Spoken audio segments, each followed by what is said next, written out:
All right, ladies and gentlemen, welcome back to Network Effects. Today, I am extremely excited to chat with an individual that has more than impressed me. Maxim Broadcast is the name of his channel, and if you've noticed it, he's discussed. Many of you have. I've discussed this with a lot of you in Vegas, but he's really opened up his portfolio for us as far as at least one of his positions in ICOSA. He's even shared a property investment that he's had recently, and the guy is not selfish when it comes to information. You can tell he's a strategic, wise guy, wise man, but he's very seems like he's really there to teach. And so I'm very excited to introduce Maxim and Maxim Cincinnatus, as he's known on Twitter. And I want to learn a little bit more about that name. So we'll jump into that right when we get in. But I'm just going to play a quick intro and then he'll be in.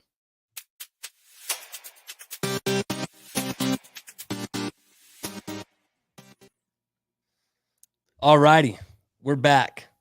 So, hey, Maxim, how's it going, yes, man? It's going great.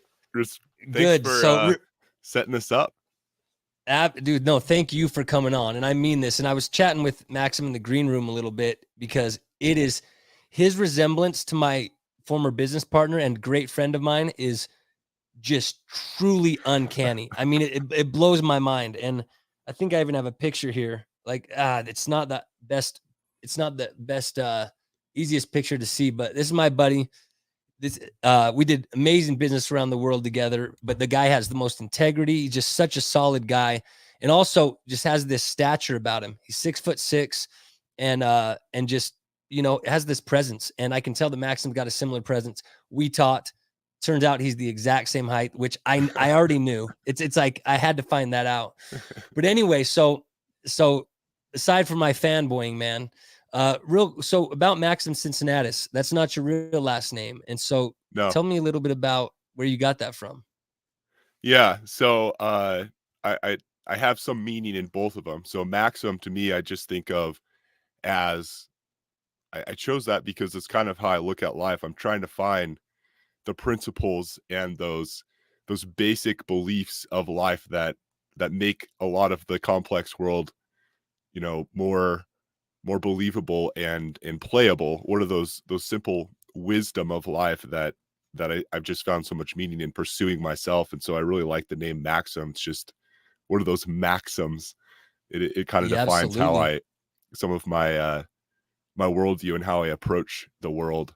Then Cincinnatus I just really like because my background is I grew up on a farm, and Cincinnatus was a farmer as well, and he was asked when Rome was attacked to be the leader of Rome for a period of time, and he ended up doing a great job. And I think it was 21 days or something like that he defeated the enemy. And then even though he had during that time ultimate power, people just pretty much, you're our supreme leader, we will do what you say. And he had all the power, and then he gave it all back and basically went back to be a farmer. And I love that. Just that idea, and it resonates with me, just from my farming background. And I love that he was able to give up that power. And there were other leaders that were for Rome that got that position, that ultimate power, and then never gave it back. And it suggests to me that he has a worldview that's kind of similar to mine. Like I'd like to be able to give up money and power for something that I think is truly more valuable. And I think just some of those values represented in Cincinnatus resonate with me. And so the Cincinnatus name that I chose is a little bit different spelling, but that's the idea behind it for me. And I thought it was kind of cool, just the guy himself. There's a Order of Cincinnati, I believe, which I think is somewhat military oriented, that they strive for kind of living out the ideals of Cincinnatus, and he's kind of recognized that way. And even I think George Washington, when you see all these paintings and statues of him handing back basically the presidency, saying 2 terms is enough, He's really copying Cincinnatus, and I just respect that a lot. So, man, as do I. That's deep. And first of all, I mean, juxtaposing our names, right? Like mine was certainly a much more just fun play on the ecosystem.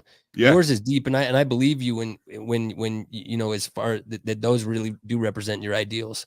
And so Cincinnatus, just as a history lesson, so he willingly gave that power back, which is, yeah, I mean, that says a lot about a man's humility, about a man's worldview. yeah, I mean, everything that you said. And you know, it's kind of, you know, as far as politics these days, it's so interesting. We have these career politicians, and you know, from what I understand, the way politics were designed in our country specifically, and perhaps others, were that people were supposed to take time out of their life. Sure, they would get to a point where they were successful enough to be able to take time out of their life, do an act of service by being a politician to the country.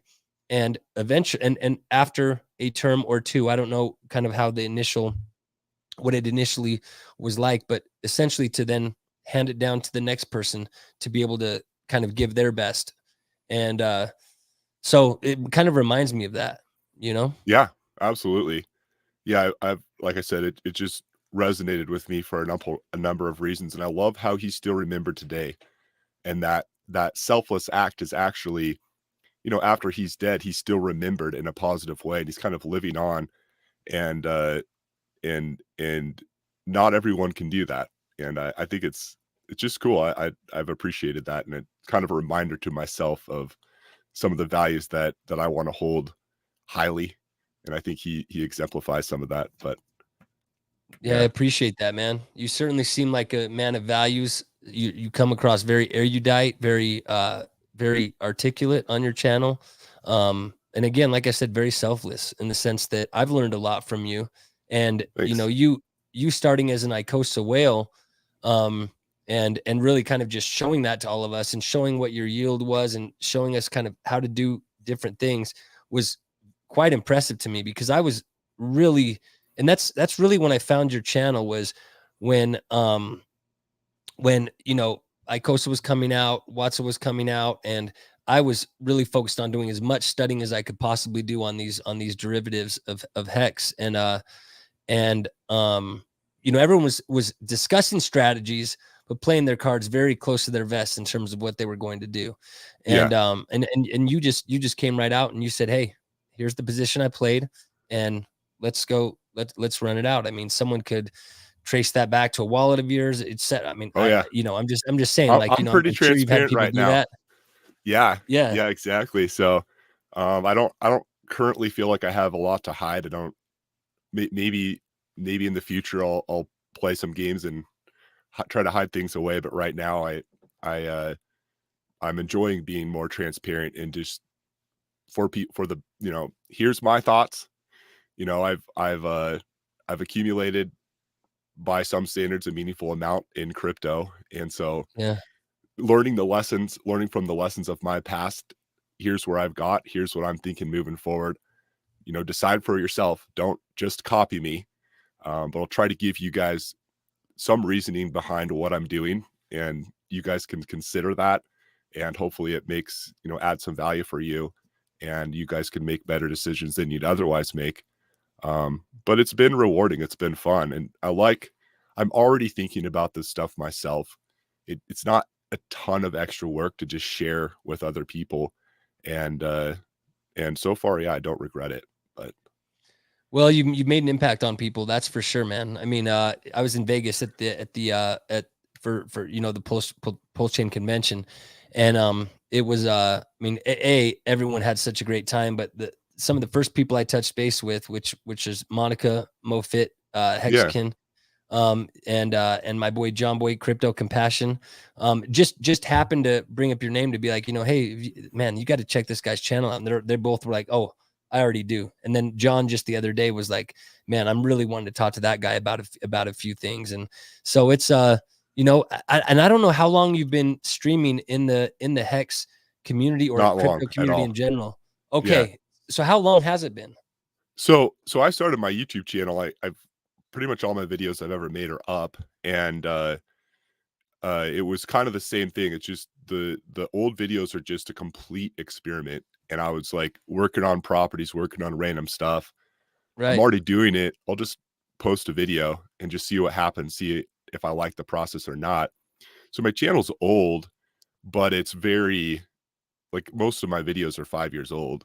And I kind of Really. just had a big gap there with not much going on. And then ICOSA came out and I was like, I think this is going to be an advantage for people to know about this. Like I can't guarantee the project's going to do well, but I would want my friends to at least have considered getting into this Right. project, especially if you're already in HEX.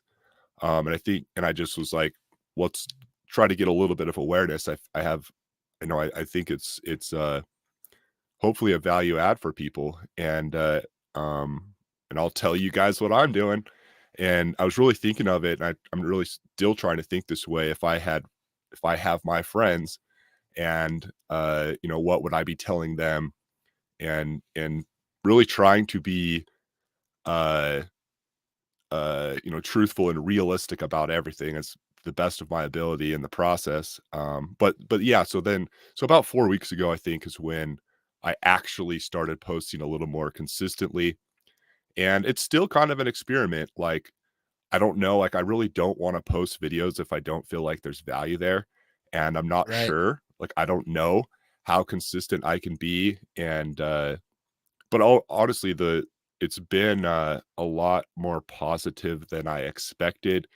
People have just been such a good audience to talk to. I've got such great feedback. That's been pretty great. And uh yeah, it's been really fun. Yeah, man. That's well, you've made a big splash. That's for sure. And I appreciate it. From me to you, I Thanks. appreciate it Thank you. because it has been educational. And so, Yeah. just a little bit about your background in crypto. I mean, Yeah, yeah. I've watched your videos and of course learned a little bit, but I'd kind of like to just discuss it with you. Yeah. Just a little bit about myself. So, I got into crypto back in 2013. Bought my first Bitcoins, 95 bucks a piece.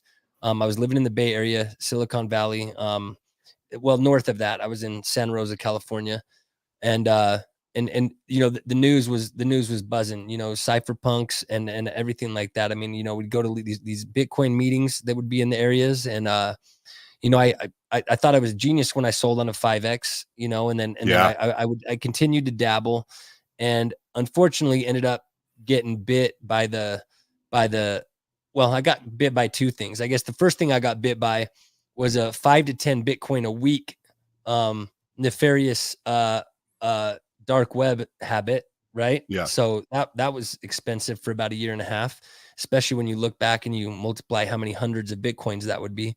But secondarily, Mount Gox, where I did store the majority of my Bitcoin, I got caught up in that, and so that kind of made me take a break from crypto, and then I got back into crypto a couple of years ago, or a little less than a couple of years ago. In terms, I mean, I've continued to, when I say get into it, I mean actively. Like I would Yeah. continue to make certain purchases, dollar cost average into certain assets, but as far as really getting into ERC20s and understanding the Ethereum blockchain and what existed, that's what really kind of got me going. And then fortunately, I'd heard Richard Hart on a BitBoy stream actually, and had him, had him talk specifically about the Mount Gox hack, and everything he said just resonated and made sense. Just like when I hear you speak, it resonates, it makes sense, it sounds familiar, it sounds Yeah. educational. See, I can tell that there's something I can learn by listening to this person. Yep. And so I started following him, and fortunately was in before the PulseChain and the PulseX sacrifice, was able to do what I wanted with those. And so that's kind of just my crypto Yeah. journey in a nutshell. But Right. I'd really like to hear a bit more about yours. Yeah, man. So I got into crypto in 2015, and the reason I got in was because I wanted to learn to trade. And so I was looking at stocks, but I wanted to trade more frequently. And basically, I needed to be an accredited investor to do what I wanted to do. Right. So I was like, oh, Bitcoin, I can set limit orders in Bitcoin and not have any fees. And I can trade as little as I want. And so I have really nothing to lose. And so I got into Bitcoin just to trade. I didn't really care and really didn't put a lot of effort into understanding what Bitcoin was.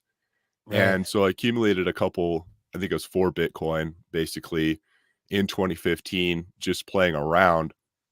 And I actually bought a pickup, and in early 2016 was like, oh, this pickup's going to have an interest rate.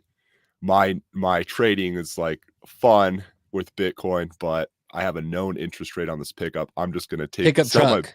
pickup You're saying like truck. you bought a pickup truck. Gotcha. Okay. Yeah. Yeah, Gotcha. Like a true exactly. farmer. This, yeah, jacked up Silverado.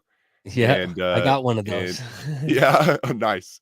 And I was like, I'm just gonna sell my Bitcoin.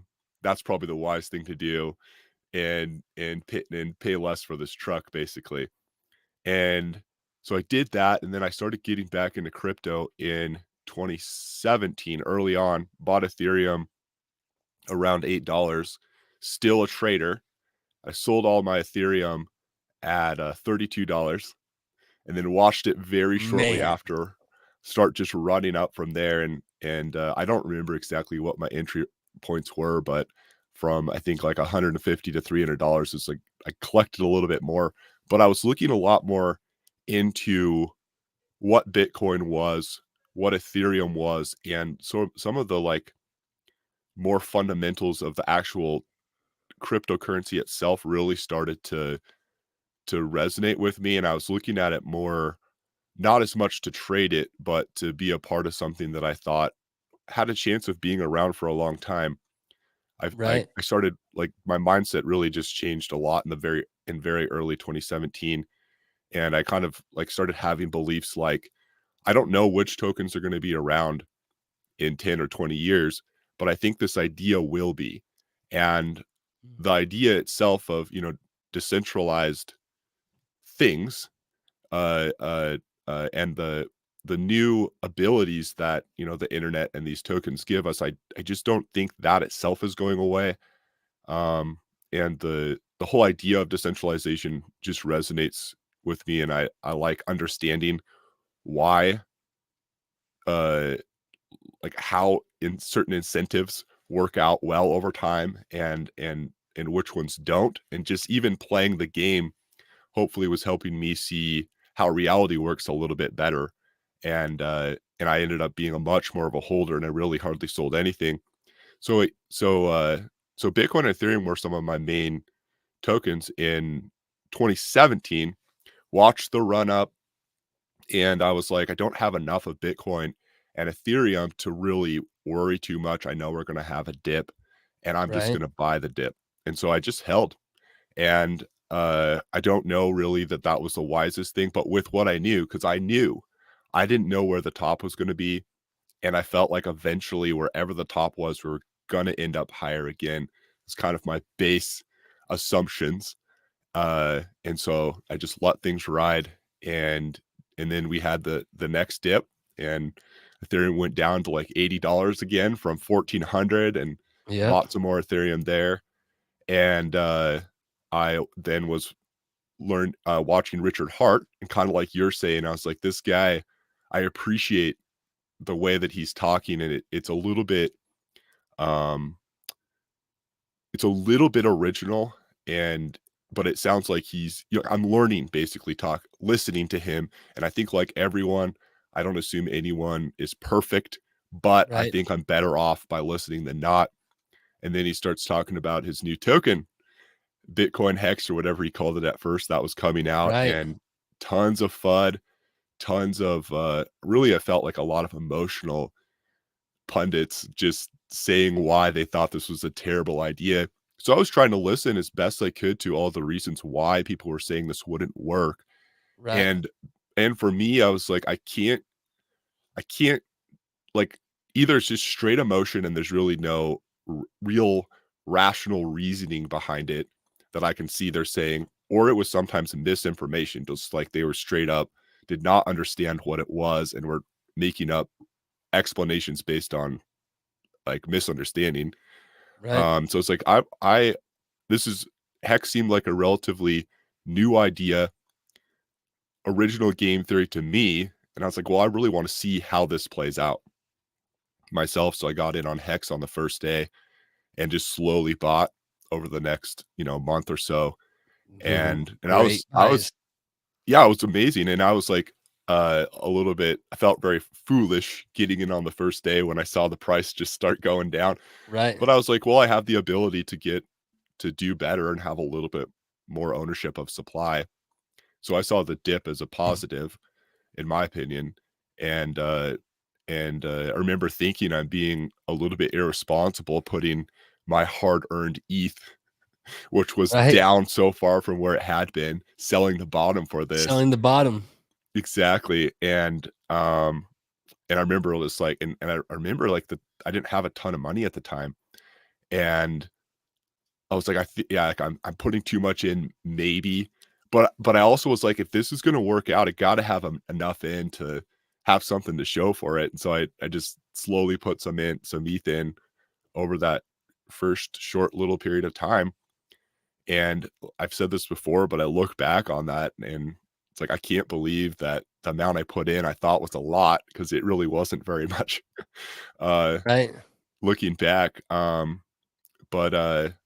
But I wanted to see how it would play out. And I was really emphasizing the counter arguments. Why would this not work? And I just couldn't, like, there's some of them that there was some truth, but like, What was one of the uh, strongest ones?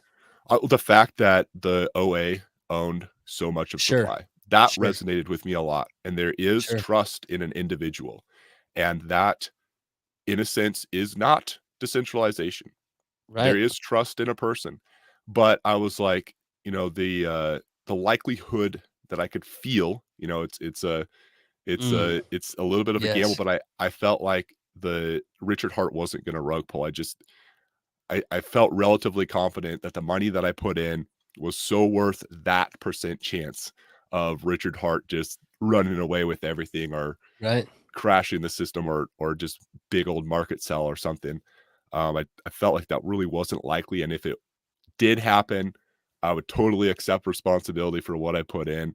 And I really just let it ride. And I had other friends that knew about Richard Hart and they were telling me, when it 50x'd, they're like, "Oh man, are you gonna sell You everything?" better Like, get out. I want to see where this goes. And I don't know why this would be the top at 50x. And so I just held through it. And I have sold some HEX and I've bought some HEX at a lot Sure. higher levels also. And like I've said this before, I do not regret selling. Um, the bear markets are usually severe and they feel long. And if you want to have, even if you like HEX, like you have the ability to get more of it if you sell some when the prices are way up. And I don't regret selling it. I would say I was pretty conservative in my sales. I didn't go crazy, but I mean, looking at the dip we've had, I'm really thankful for what I did sell. Um, but yeah, I'd have been involved in some other cryptocurrencies as well. And but I'm really currently thinking the Richard Hart ecosystem and some of the tokens that surround that, like I've been talking, of course, about ICOSA and Hedron, Right. uh, are really where I feel like the best risk to reward is that I see from just my time in crypto and the projects that I've seen and just my basic idea of what makes projects do well versus not. I think that the Richard Hart ecosystem has some of the best risk reward that I as I see it now. And like I've said this too, I feel like we're in a dip. We could have Right. a massive dip from here even further, but we are down, roughly 90%. And now is when I really like to be the guy saying, like, if you haven't looked into this, probably not a bad time. And just like consider this. Think Yeah. for yourself, but I honestly probably will be the guy when things really start running up again, saying, okay, now consider selling.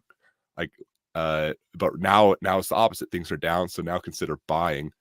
And it's fun. I mean, I've really enjoyed the process and I really like learning and like if things work out or not, I feel like I'll be able to learn from it myself and hopefully over time I'm getting better and better explanations for what makes things work, what really matters when you're looking at one token versus another, because it's sometimes counterintuitive. I've learned that just because something is very decentralized and it meets some of the what sound good doesn't mean price will do well.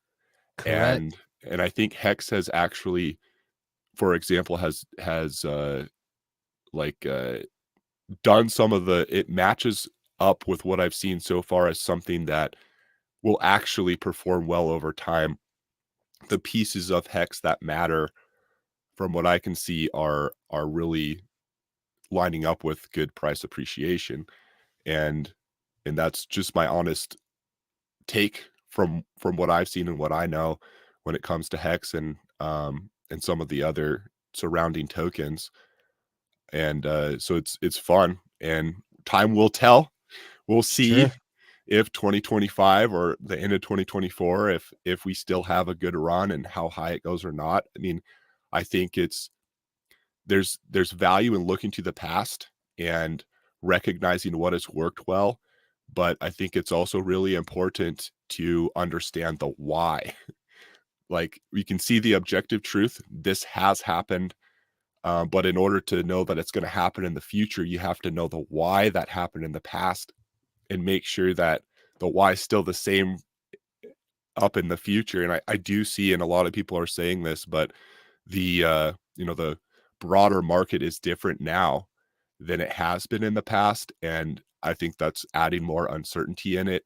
Right. Um, Cryptocurrency, Bitcoin coming out in 2009, it really, like, we've had kind of just a macro market bull run basically since that time. Crypto's been a relatively speculative asset. People may have had more funds to put into something like that the last 12 years or 13 years than they may in the future. And I don't know for sure how that's going to change things. I think it will change things because just those fundamental pieces are different. And so I'm trying to be, as, like I said, realistic and as I possibly can be moving forward. But there's always risk in anything, and my goal is just to make the best choices I can with what I know, Yeah. and just learn the lessons as I can, not be afraid to be wrong. Right. I'd rather recognize a wrong and now be right than just hold on to the whatever the mistruth was that I was believing before. And that's one of the things I want to share on my channel. Like, that's why I don't feel like I have a lot to lose. If Right. whatever doesn't play out, I'll just, like, I'm learning too. I'm trying not to say that I know what I'm doing. I try to give a reason why, but if it doesn't work out, well, then I will completely admit that, and hopefully people can learn from my mistakes. And I know that I don't know everything. And I hope that's even just a value add. If something doesn't work out, well, I'll talk about it. Here's the explanation that I had for why I thought this was going to work out. It didn't work out. Now, okay, here's why I think it didn't, and what I'm going to change moving forward. And hopefully people can learn from me as I learn myself. But that's fun. I like the process. I like the Right. idea of earning massive amounts of money, but just the process of learning, even if something goes wrong. I take so much, for whatever reason, I take so much value and satisfaction out of the learning process itself. It's I just, it takes some of the downside away. And Likewise. so, Yeah, as far as the learning part, I mean, school was something I really just love. Hold on. First of all, I need to improve as far as when I do live streams. I'm very terrible at interacting with, except for when I'm on the show that I'm on later, Jen Hex's channel. He's very good at interacting with the chat. But I just want to say hi to Hex Hodl, Jen Hex, and Hex on Air. All solid guys. Jen Hex is the gentleman. We're gonna have Maddie Allen on tonight. awesome. Later on that channel. And I appreciate your flexibility also, and Oh yeah. and making yourself available. But as far as the learning part that you mentioned, it's I agree with you. It's I was the guy that went to college right out of high school, you know, went to Yep. grad school right out of college, and was planning, and that was my MBA, was planning on doing law school even after that, then ended up going into private equity. And anyway, it's like, and it wasn't that I was scared of the real world. I just loved learning. And then of course, Yeah. once I was much more in the real world of business, there's so much to learn, but you're doing so much more action and negotiating and making deals and managing and things like that, strategizing, than you are sitting and doing research. And so crypto has really brought me back to that spot where I find people like yourself and all the other amazing streamers in this community. And yeah, it's like we really get to sit and learn. Like the whole ICOSA and the whole ICOSA thing was just like, I mean, it genuinely took me 2 days of truly wrapping my mind around it all. Man. And that was fun. It reminded me of logic games from the LSAT, like just sitting there and just having to grind on something. It's like I'm back in school all the time. And oh, Sir Wen Delanche is here. He's a troll on the Gen Hex channel. You can tell by the name Sir Wen Delanche as far as PulseChain. So but you'd said a lot in what you'd said, and the again, admirable that you're willing to show, hey, here's what I think things are going to do. If they don't do so well, I'm going to still be here and show you guys, hey, and learn with me what happened. So when I hear you talk about that and kind of the macro environment at the moment, before we get to, some of the derivative plays such as like Hedron, ICOSA, and MAXI, I'd really like to hear some of your takes on these. But it's you bring up 2024, 2025, and of course, if we were to look at history, that's where we're going to see, kind of the bull market tops. If we were to go off that typical 4-year cycle. As far as HEX, and you mentioned Hedron and ICOSA being what you see as kind of like the best risk reward plays at the moment. Why is that? And also, I guess one more point I want to mention. So let's keep that question in mind. But one of the things I also admire about you is you clearly have a lot of respect for Richard Hart and what he's done and what he teaches. You've also mentioned Dan Larimer and also a gentleman that I started following. Excuse me, that you'd mentioned on your channel before on Twitter, and you're Carter open Thomas. about. Yes, exactly. Did you say Carter Thomas? Yeah. Yes, exactly. And you're a guy that just likes to learn overall, and you don't stay just tunnel focused in this one community, and I respect that because you're open and you're honest about that. You don't say like, hey, I'm just a HEX maximalist, or I'm just a Richard Hart maximalist. You're open about the different things, your different values, and so that's something that I appreciate that you're open and honest about. And so, given the fact that you're so, that you do look at so many different things, you seem to believe that the highest risk reward is in Hedron and ICOSA. Yes. Are you saying that's as opposed to HEX? I know that they're derivative plays and they all work together, but great question. Tell me why you think those are the best. So I think for me right now, I think HEX is the best risk reward play right now that I see in the bear market. In crypto, period. That I see in crypto, yes. I agree. I agree with you. And Hedron, I see, is more risky. ICOSA is more risky. Hedron specifically, I see as having potentially more of a reward than HEX, but it's a riskier play.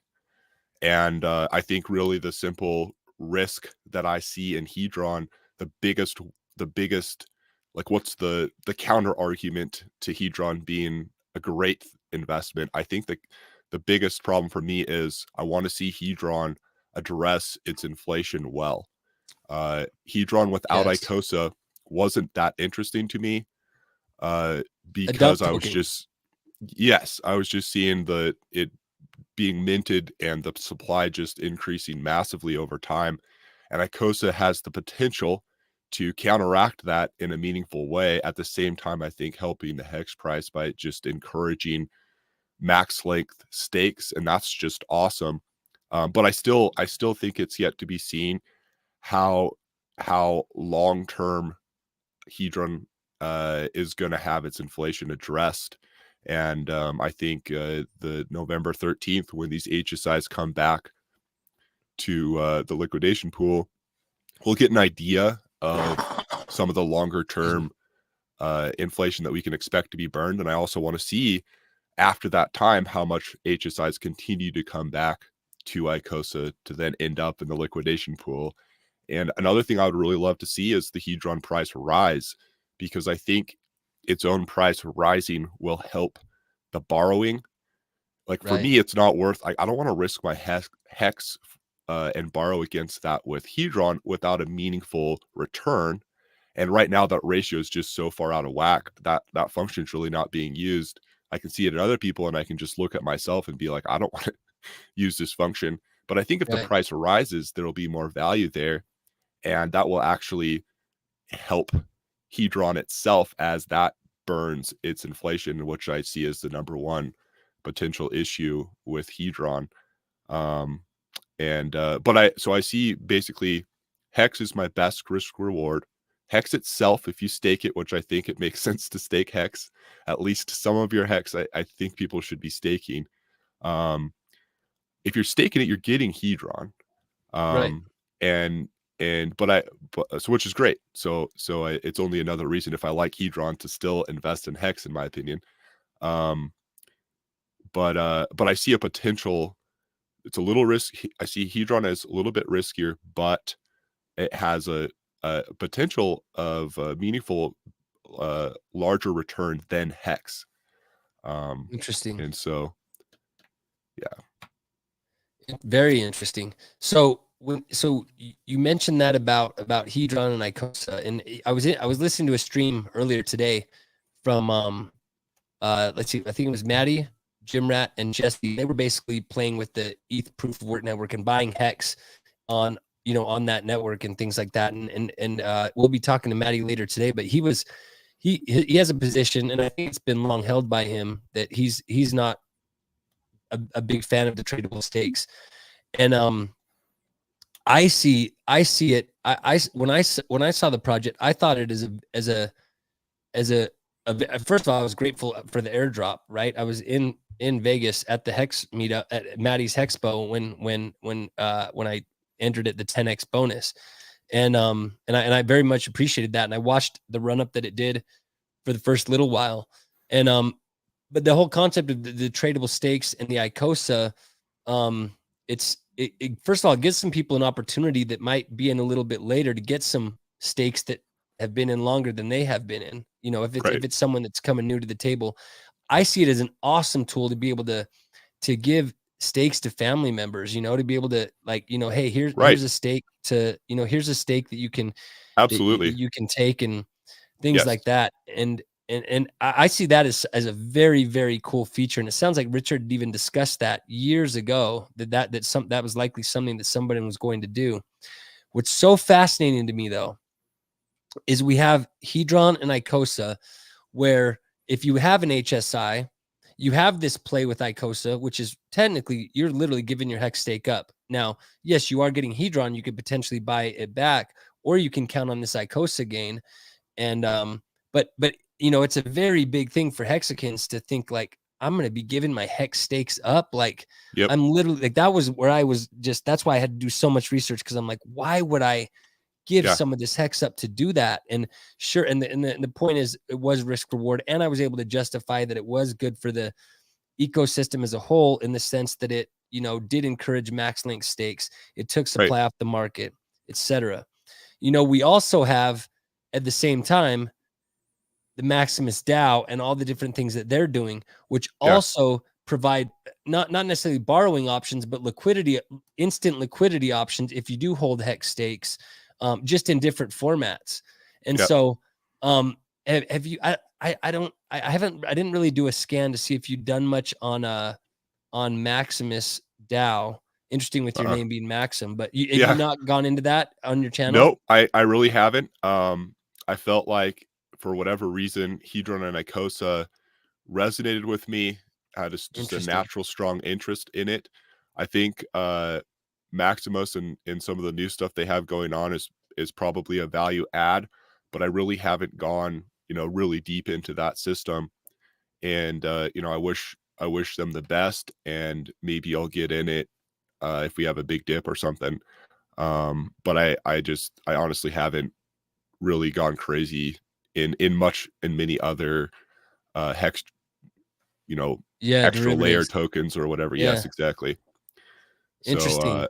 yeah, Because I do I see it as an alternative because like so and every time more options come out, it's like my natural reaction is to get almost frustrated. And then I'm like, no, this is a good thing. It's kind of like yeah, when more sacrifices come, it's like, well, good thing I have money to do it. But I mean, how many more? I don't know how many more of these things there are going to be.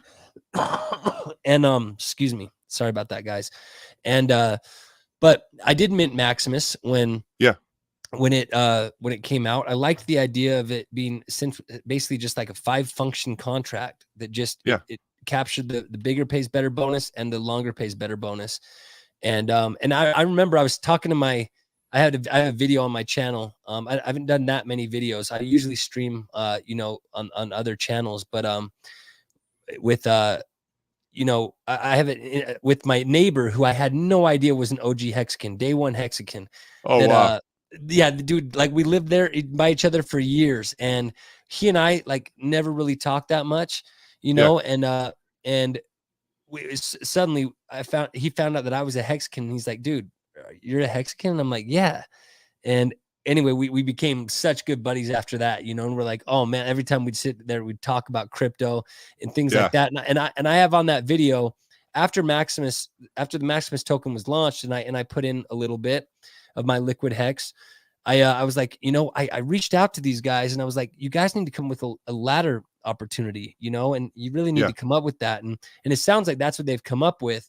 But at the yeah, same time, they also have something that that sounds like it's also another one of these bigger risk reward plays where it right, is if you do have Maximus token, which is essentially holding a liquid hex stake, kind of like holding an HSI would be, just in a little different format, but they both can lead to instant liquidity.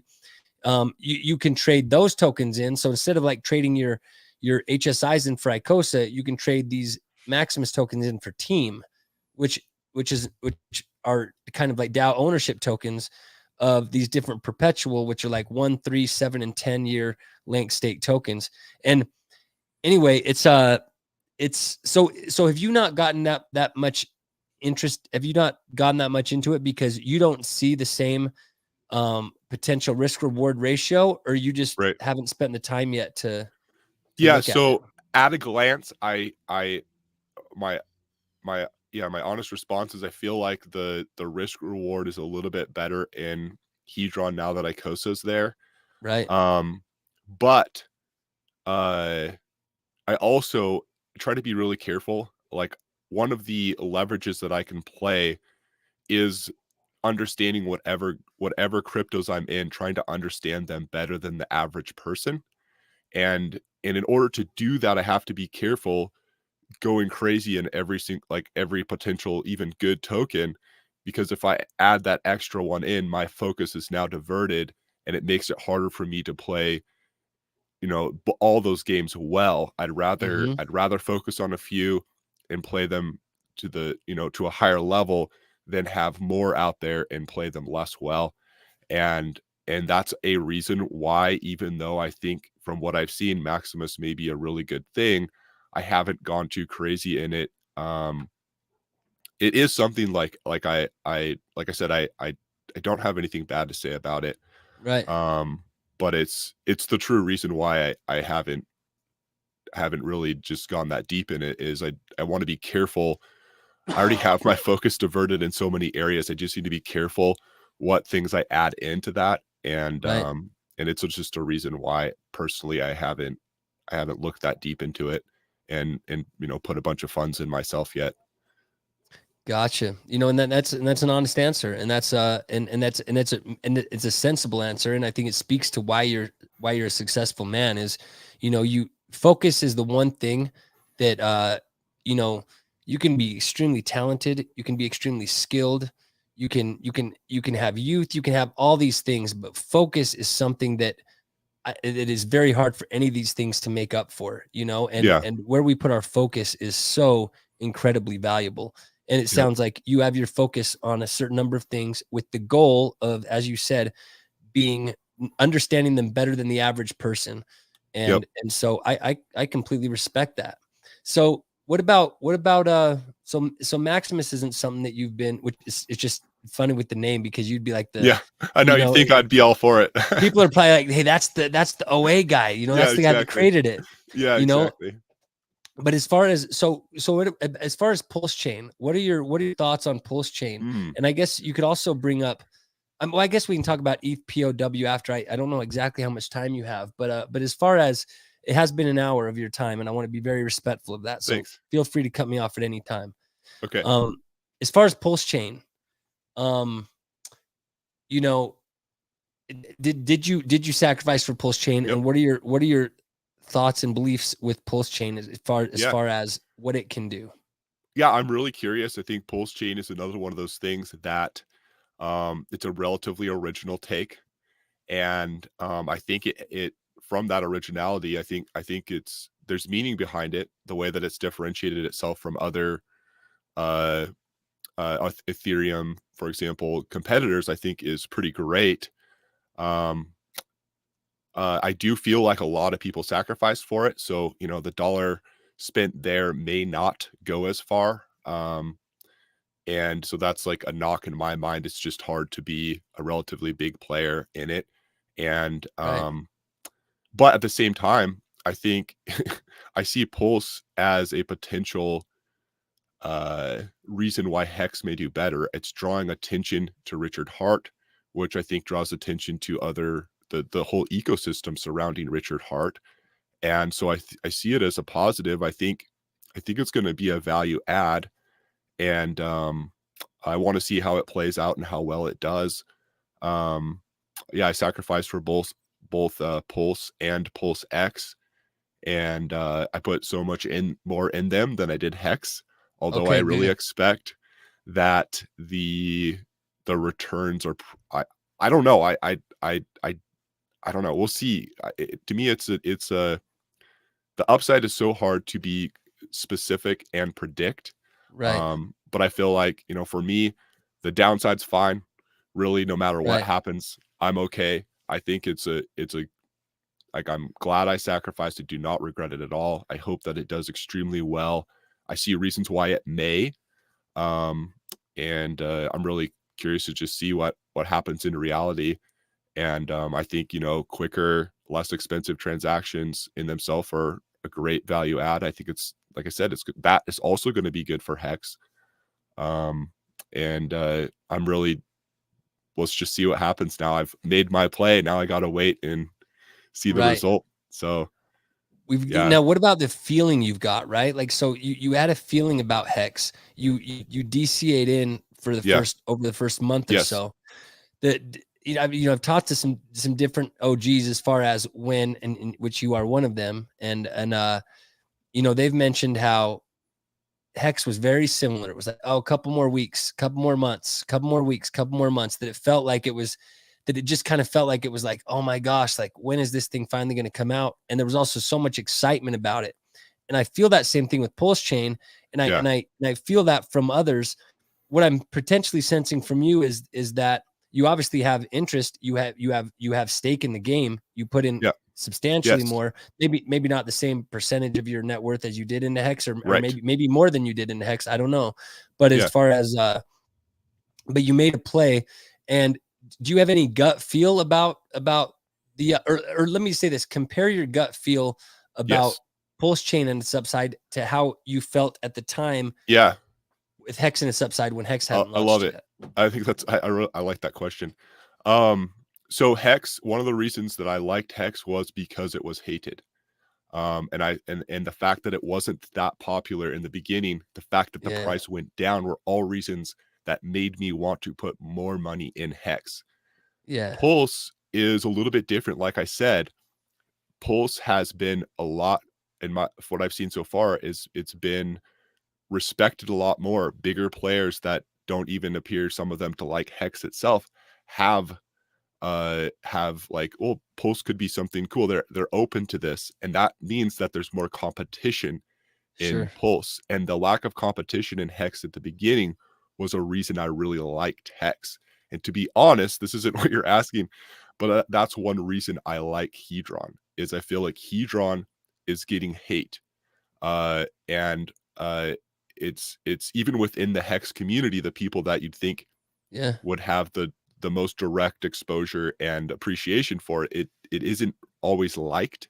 Very That's a true. reason why it makes me like it, because I look at Hedron, it's like this has potential value. Just like you were saying, the NFTs alone, just the ability to even for security reasons, move your HEX stakes around. Absolutely. You have the potential for more optionality that you do not have to enact. You don't have to ever sell your HEX stake for ICOSA. You don't ever have to sell it on OpenSea, but you have the optionality.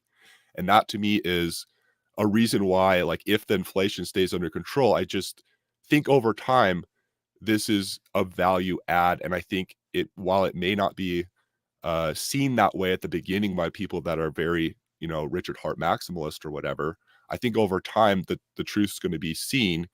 And the fact that it isn't seen right now is a reason why I kind of like it. And it's a reason why I think over time it may do well.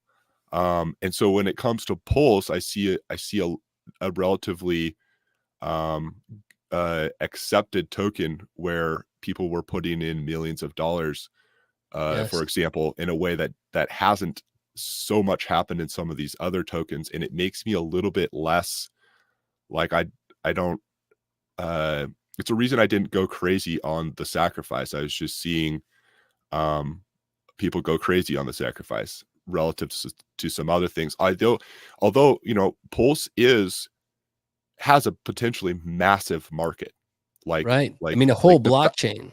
exactly. And so there is, like, I don't want to underestimate it either. Like, I sacrificed on purpose. I'm so glad that I did. But I don't, there are differences I see between Pulse and HEX.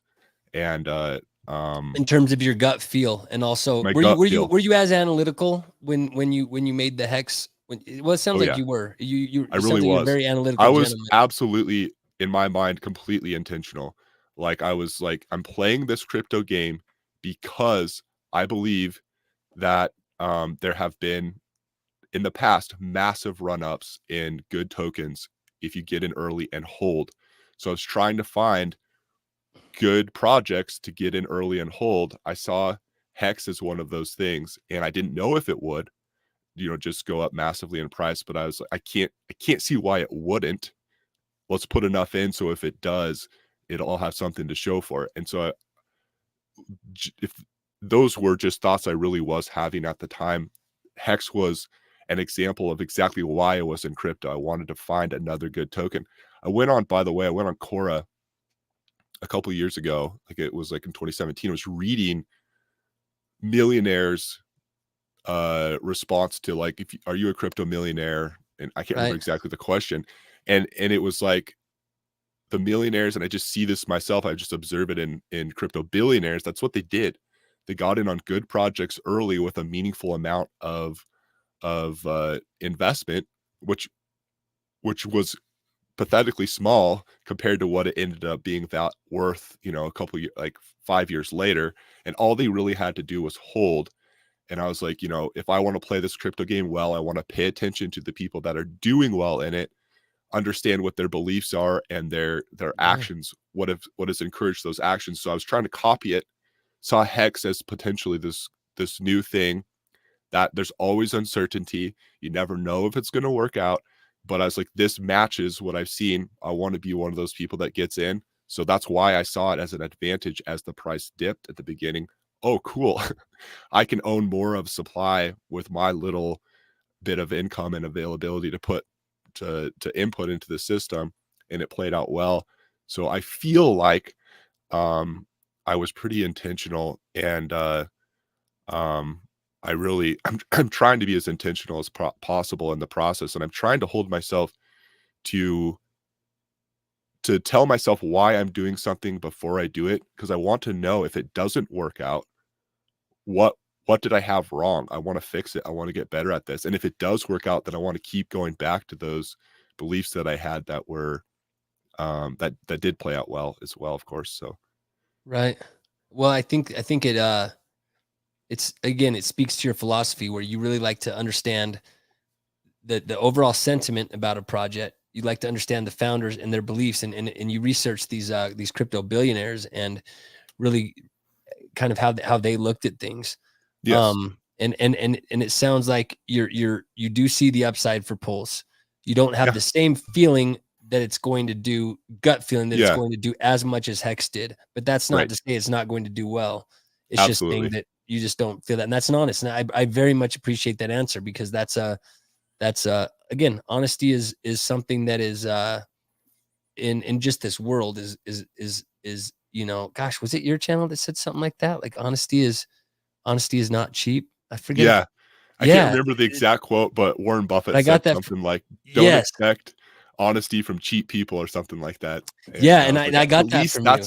at least that's a value I can give. I'll try to be like, I don't know truth. I don't want to pretend like I know what is true, but I can try to hold myself to a high standard and say what I actually think about stuff. And of course, I'm trying to pursue truth the best that I possibly can, and share the process with people. But I can be authentic with what I see now, and be truthful about it. And time will tell me, as well as other people, if what I'm thinking is comes true or not, and can learn as we go. But Yeah, absolutely, man. And yeah, it was you. I got that quote from, and I've used it a few times. You know, awesome. it's interesting. Someone just posted that Hex on the proof of work chain Yes. pumped 70x in Yes. a day. Fascinating. I want to get your take on that, but really quickly, just I want to, Mike B is a new Hexkin, and he asked, "What are your thoughts on staking ladders before launch?" New Hexkin looking for some good info. Do you have any advice to give in that arena? Um, I guess I that's a shouldn't use the word advice, but thoughts. yeah, yeah. No, that's a really good question. I mean, just looking at the past in Hex, I feel like people have sometimes over laddered, like, especially because of the Ethereum transaction fees. They would have it every week, some Hex come out Yeah, or something like that. And I think that they kind of used up a lot of money in just the transaction fees. Pulse may be a little bit different because the transaction fees are lower. Um, but if you're making these on Ethereum, it's going to be copied over, and that's great, but you're still going to have to unstake on Ethereum, and the fees may be a little bit high. And so I don't know. For me, I have uh you know, two stakes roughly ending a year, and I've really felt that worked pretty well for me. Um, I mean, I think some of it, like everything is a personal question, but that's of just a course. practical thought. Think through the Ethereum transaction fees, and make sure that whatever amount you're staking, you're not hurting yourself automatically by having to pay those fees in it. Otherwise, I think more is better. Like, why not? I mean, it's easy to set the process of setting up a bunch of stakes is easy. I also tried to time mine with when I thought the bull markets would be. So I had more surrounding the 4-year marks, just Right. because I figured price would probably be Smart. higher there, and I wanted to be staked through when times are bad, as it's likely my return in that time is going to be higher, as people are fearful and potentially in staking early, and you just get more of the yield. And so um thanks, AJ Rip City Hex. I appreciate you, man. Absolutely, man. Yeah, let's get it. AJ Ripsy Hex shouting out Maxim. So yeah, no, I think that's good advice for Mike B. People did do that. They overstaked, they were getting things weekly. ETH was eating up basically all the yield. And you know, not only did you basically have about 2 a year, but it sounds like you also weighted them differently based off what you Yeah. thought the cycles would be. So again, guys, Maxim is I'm a former, well, I still like to play chess, right? When I was a kid, though, I was, did, I was state champion, I ranked in the nationals and things like that. And strategy's always been a good thing. And anyway, one strategist can always recognize another. And I can see that Maxim is very well, a very good strategist. So I'd recommend Mike B that if you haven't subbed to his channel, that you do. And I don't know if he necessarily goes over staking ladders, but there are also other good people in this community that do specifically discuss that. But I think what he shared here was very good. So again, wanting to be very respectful with your time. And so maybe just jumping into kind of what people had brought up, which is you know, ETH or HEX on the ETH proof of work chain, and kind of just the proof of work chain in general. I mean, it's kind of so odd because it's like one of the biggest, maybe I'm wrong when I say biggest, but one of the things that I was really excited about when telling people about PulseChain was like, you know, hey, you're going to get copies. You know, this is something that's never been seen before, a stateful fork, you know, and now we've seen a stateful fork. Yes. I still don't, I'm still just as bullish on PulseChain as I have been, but I, you know, it's not something that I can necessarily go tell someone anymore is that, you know, hey, stateful fork hasn't happened. Because it will essentially ETH, the current ETH is the proof of ETH proof of stake is the fork, right? And then ETH proof of work just kept it going. They kept what was going. And so, so let's see, hold on, trying to watch them. Absolutely, Mike. Thank you, man. And yeah, so AJ's saying he's trying to find out all the ETHW alpha.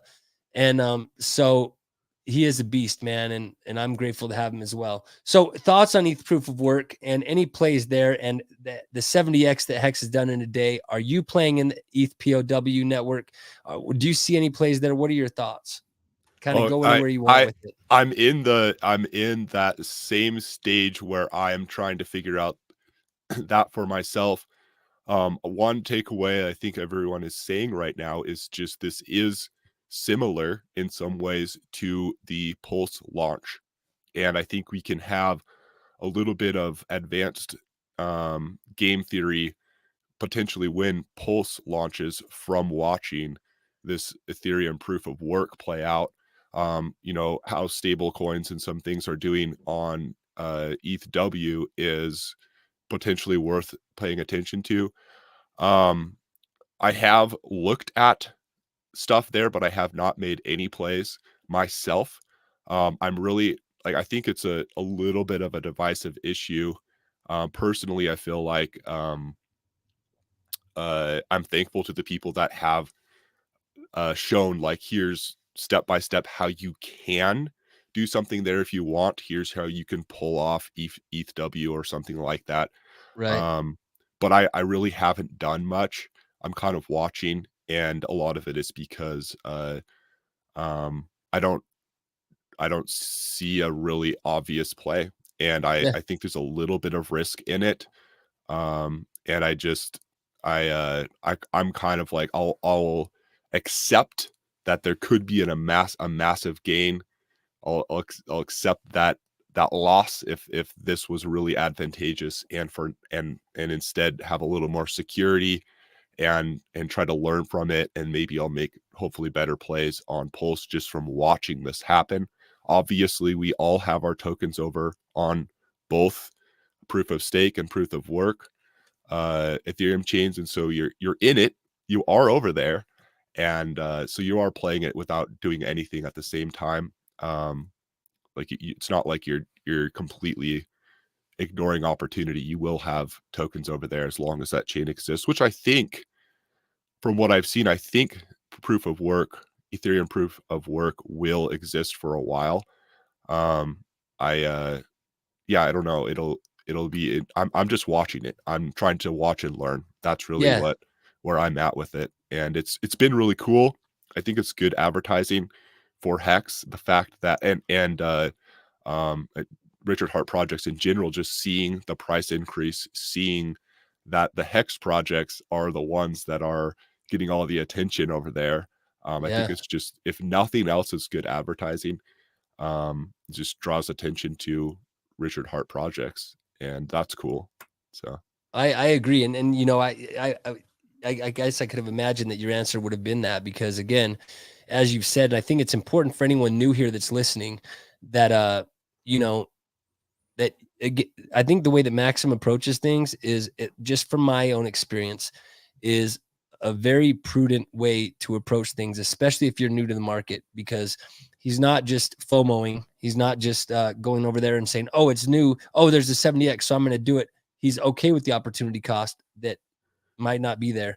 But to try to I think that the way you said it was so well, try to understand the plays that you're going to make better than the average person that is in those plays. I think that that is a very, very good kind of mantra in crypto. You know, of course, you're going to lose out on some of those moon runners that, you know, are just, you know, poo coins or whatever. But, you know, you're going, I mean, he's an example of success right here. And you're going to be able to, you know, probably sleep better at night if you know that you're making diligent Yeah. and purposeful plays. Right. Yeah. And for me, like, I want to earn my wealth through understanding rather than gambling. And I just, it's cool. Like, if I woke up and won the lottery somehow tomorrow, that'd be great. Sure. I would take the money and use it to the best of my ability. But that's not how I'm trying to earn wealth. I want to earn it through understanding. And I believe that it's possible to earn a relatively meaningful amount of wealth through understanding, and that's the path that I want to take, partially because I've decided that understanding the world is really meaningful to me, and it's part of protecting the downside. Worst case scenario, if my explanation wasn't good and I lose, I learned. Absolutely. And for whatever reason, for me, that is so satisfying. And like you said about sleeping at night, like, just trying to play the risk reward as best as I understand it, take responsibility for that risk reward before I take action. That helps me sleep at night. Like just like this example, like, I'm, by not playing the ETH proof of work, I could be losing out on There's an potential opportunity massive cost. gains. Yeah. But right now I've accepted that I'm okay watching, you know, some people make a bunch of money off of it, and not being a part of that. I've decided that for right now, the security and just the learning from watching others is the value that I want, and I'm giving up the other potential. And it's, for me, been a much more like peaceful way of approaching crypto. And just, I want to take as much responsibility as I can.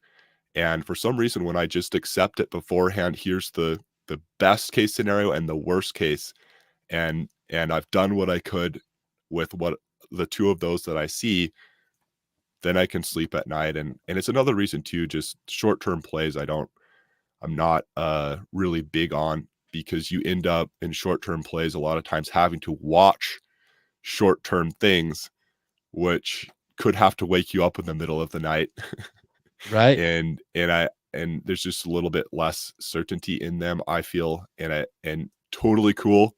There's really good short-term players, but it's not, for the most part, how I've chosen to do things. And so far it's been satisfying, and I've only become less. Like I told you, when I got into Ethereum and Bitcoin, I was a trader, and over time I'm kind of more like moving away from that. Although I do trade. It's not like I just buy and never sell or something. Right. But I'm pretty long-term focused, and it's the short-term up and downs and the big players, the individuals deciding to sell or buy, doesn't affect me as much as it would if I was playing short-term. And it's worked for me. I've found it satisfying so far. It's only encouraged that behavior more. But anyway.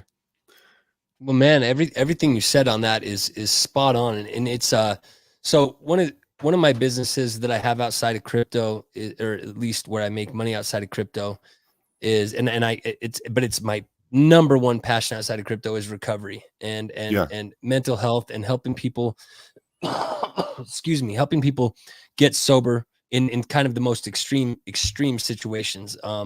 We've got teams of interventionists, sober companions. We do things kind of so unorthodox, but yet our outcomes far exceed that of, you know, if it were a market, they, you know, the success rates are just through the roof in terms of how it compares to traditional approaches. And I bring that up to say that because crypto is another passion of mine, when I do help people kind of stabilize their lives, and financial making financial amends is one of them, and also learning how to work for their money and kind of and feel good about what they're earning is something that's important, because some of them might have sold drugs, or some of them might have done something else. But but my point is, what I don't want to do is when I introduce someone into crypto is get them into a state of FOMO, or get them into a state where they're gambling and potentially putting themselves back at risk. And Right. the way you said it is like, you want to earn your money, not from gambling, but from, what did you say it was from? Understanding, It was from learning, really. from From good understanding. That's what it explanations. was. Yeah, from understanding. And I think that's a very good approach for something that I'm going to share to others that have expressed interest in. I don't never push it on anyone. I just let people know, me either. and and it's the way that you should approach anything, which is try to understand something the best you can. Everyone says do your own research, but then not everyone really lets people know what that entails. And I think the way you explain things, it's pretty obvious in the way you explain things that research to you is not just glancing over a white paper really quickly and or seeing that there's a 70x running up on a new chain and just diving into it. It's you know what, I'm going to see how this works, and I might miss out on this one, but hey, I can apply these lessons to maybe how PulseChain goes, because there's going to be some similarities there. So I think that's honorable, man, and I think that's very helpful. So again, want to be respectful of your time, and so I guess maybe, is there anything else that you're passionate about, or that you want to share, or that you'd like to kind of end on, as far as just what's valuable to you? I mean, you're clearly a man of values and clearly a man of purpose, and just anything else that you'd want to share or even discuss. Good question. Good open-ended question there. I mean, I feel like we covered a lot of the stuff that I've been focusing on, actually, I think pretty well. I don't know that I have, this one thing that I was waiting to share that we didn't cover or anything like that. I appreciate all your good questions. This has been fun for me. I found meeting and just talking with you, and I've appreciated Likewise, man. all of our interactions. And I appreciate just the chance to get to know you better here. And this has been really fun for me. Absolutely, man. It's been a blast for me as well. And again, everyone, a big thank you to Maxim for coming on. And I mean, I feel like I could talk to this guy for just hours. He is very busy. If you notice on his channel, I mean, he's got a number of investment properties. He's he's very diligent about his research. He's got a life outside of here too. So he was very generous to give up his time on a Saturday to stream. And I think this is his second live stream, right? The one you did with Crypto Sloth, which was amazing, by the way. So yeah, hey, we got number two. We got number two from Maxim on here, man. And I think even the way you stream shows you're very diligent, very deliberate, very, very purposeful. You make sure your videos come out and they're very solid. So I know I speak for let's see, hold on, there's a few other people. Tin Top, what's happening? Let's see. The Coin Critic says, great stream. Thanks for the weekend stream. Hex on air, agree. And Tin Top, I guess, catch it on the replay. Absolutely, man. And please, everyone, if you haven't subscribed, I know some people have already said that they've gone over and subscribed to your channel. People that are watching now or people that watch this in the future, I assure you that by subscribing to Maxim's channel, you're going to learn something. You're going to learn something, regardless of what it might be. I mean, even if it's just to learn how to tear out carpet, which there you go. He discussed in one of his streams. I think it was a yesterday's stream about one of his rental properties. So anyway, thank you very much. And for everyone that's here, we're going to be on the Gen HEX stream. We're going to do the Gen HEX stream. I guess I should say I'll be on the Gen HEX stream in about 30 minutes. And so if you guys all pop over there, sounds like there's 5 different hex streams going on at the moment. So I very much appreciated everyone that was here. Yeah, man, I can't thank you enough. So thank you again. And I'll see you in the green room, man. All righty. Thanks, everybody. Absolutely.